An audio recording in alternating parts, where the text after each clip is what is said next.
इन दिनों पूर्वांचल की लड़ाई बहुत ही दिलचस्प हो गई है। आज प्रधानमंत्री जी ने सिद्धार्थनगर और वाराणसी में कार्यक्रम किए। अखिलेश यादव भी 27 तारीख को वहां जा रहे हैं। मऊ में ओम प्रकाश राजभर ने उनके सम्मान में एक बड़ी रैली आयोजित की है। अरविंद केजरीवाल सरप्राइजिंगली अयोध्या में मौजूद हैं। प्रियंका गांधी बाराबंकी में गई, खेतों में बैठी रहीं। व्हाट्स हैपनिंग, ये चल क्या रहा है पूर्वांचल में? बिल्कुल, देखिए, अचानक से पश्चिम की बात छोड़कर नेता पूर्वांचल की ओर रुख कर लिए हैं। ऐसा क्यों हुआ? विगत दिनों प्रधानमंत्री का 2-3 दौरा जो लगा, उससे लगता है कि पूर्वांचल पर फोकस ज़्यादा है सत्ताधारी दल का और विपक्ष का भी। अगर आप देखिए तो पूर्वांचल को भोजपुरी की मिठास के लिए जाना जाता है। हालांकि भोजपुरी को बहुत सारे लोग बिहार से जोड़ते हैं, लेकिन ये पूर्वांचल की बड़ी चर्चित भाषा है। और प्रधानमंत्री ने भी चाहे कुशीनगर में, चाहे सिद्धार्थनगर में, बनारस में, हर जगह इसका उपयोग किया। मोदी जी तमाम सौगात देने आए कि स्वास्थ्य की क्रांति होगी, दिवाली का तोहफा है, बनारस को, काशी को, तमाम सारी योजनाओं का उन्होंने उद्घाटन किया और तमाम सारी योजनाओं का शिलान्यास किया, हजारों करोड़ की। फोकस इतना तेज है कि 2 महीना अब चुनाव में बचा है, उसके बाद आचार संहिता लग जाएगी। 2-3 महीने का जो समय है उसमें दौरे तेज हो रहे हैं नेताओं के।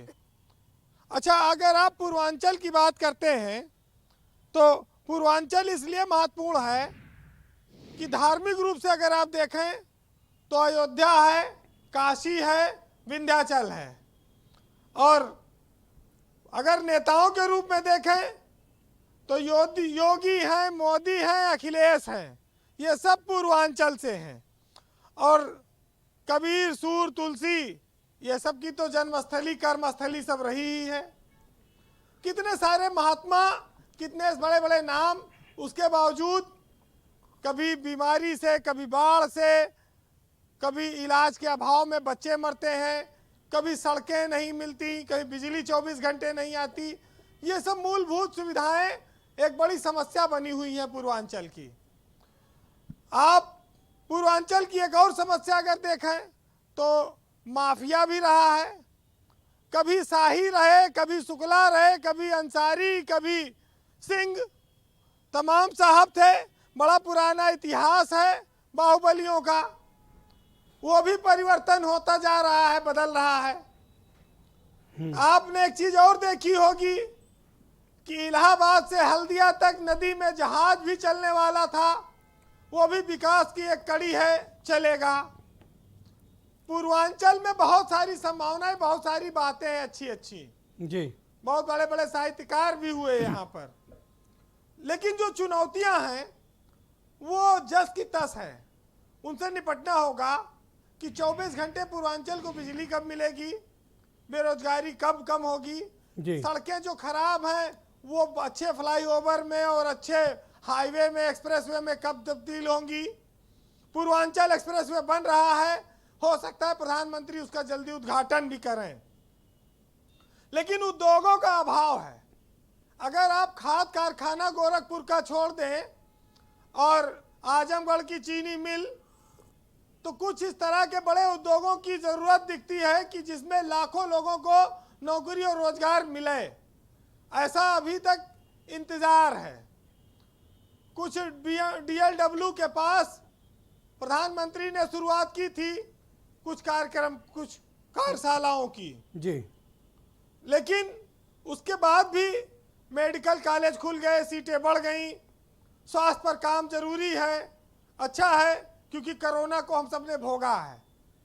लेकिन महत्वपूर्ण बात यह है कि अगर बीजेपी पूर्वांचल पे फोकस है तो अखिलेश लखनऊ में बैठकर लालजी वर्मा और रामअचल राजभर को अंबेडकर नगर से और मऊ से ओम प्रकाश राजभर को पीला गमछा पहनाकर घुमाना शुरू कर दिए हैं।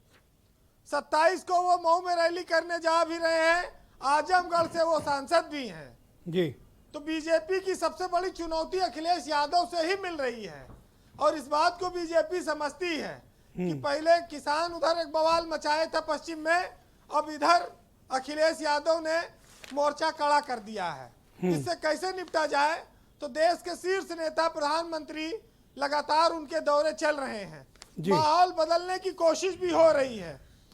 लेकिन ब्रजेश जी, प्रियंका गांधी ने जो गुड़ रोटी खाई बाराबंकी में, उससे सत्ताधारी दल को, विपक्ष को बहुत कड़वा हट महसूस हुई। प्रियंका गांधी कांग्रेस में जान फूंकने में कामयाब नजर आ रही हैं और इसका असर यह होगा कि अगर कांग्रेस उत्तर प्रदेश में अकेले लड़ गई तो एक तो ये संगठन खड़ा कर ले जाएगी, दूसरा कुछ नेता हर मंडल में इसके बड़े नेता इसको मिल जाएंगे, जिनको दूसरे दल से टिकट नहीं मिलेगा, आखिरी दम पे भाग के कुछ तो आएंगे जी। तो कांग्रेस एक बड़ा निशान रहेगा। भाई निर्दलीय लड़े से अच्छा है और कांधे पर हल धरे किसान से अच्छा है कि पंजा से लड़ो, कम से कम कुछ पहचान रहेगी, तो वो पंजा सहारा बन सकता है जी। तो पूर्वांचल की देखिए मैंने कितनी सारी चीजें आपको गिनाई, बहुत बहुत गिनाई है ना। क्योंकि बात चुनाव की है, 5 साल में एक बार मौका आता है, जनता निर्णय करे कि माफिया राज से, गुंडा राज से मुक्ति चाहिए, विकास चाहिए, रोजगार चाहिए, बिजली चाहिए, कौन उसके लिए बेहतर हो सकता है। बहरहाल जी, उत्तर प्रदेश के बारे में कहा गया, ब्रजेश जी, एक साहित्यकार ने बहुत सुनहरा लिखा है कि मैं उत्तर प्रदेश हूं।